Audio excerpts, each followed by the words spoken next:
જય માતાજી। અત્યારે મેં આજે સવારમાં ભવાની મંદિર પહોંચ્યા છીએ અને આજે દશામાના 10 દિવસ પૂર્ણ થયા અને દશામાના વ્રતનું વિસર્જન એના માટે મૂર્તિ અહીંયા દરિયાની અંદર બધા બહેનો માતાજીની મૂર્તિ પાણીમાં પધરાવવા માટે ગામોગામથી એટલા બધા પબ્લિક એટલી બધી બહેનો આવ્યા છે કે અહીંયા માનવનું મેળાવણું છે। જો તમને દર્શન કરાવું ઘણો દૂર છું, અહીંયા મંદિરે છું એટલે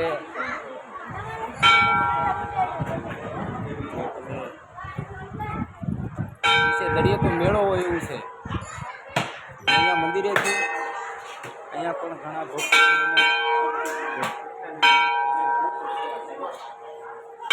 ભવાજી મંદિર વિડીયો ઉતારવાનો એલાઉડ નથી, આપણે બહારથી વિડીયો ઉતારશું અને બહારથી માતાજીના દર્શન કરીશું।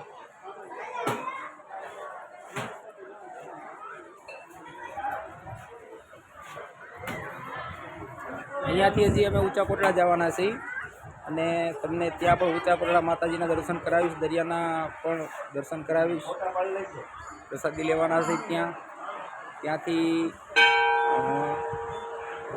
મુગલધામ જવાના છીએ, ત્યાર પછી બગદાણા જવાના છીએ, એટલે બધા બહેનોને યાત્રા પણ કરાવવાનો છું હું આજે। જય માતાજી, જય ભવાનીમાં, સીતારામ।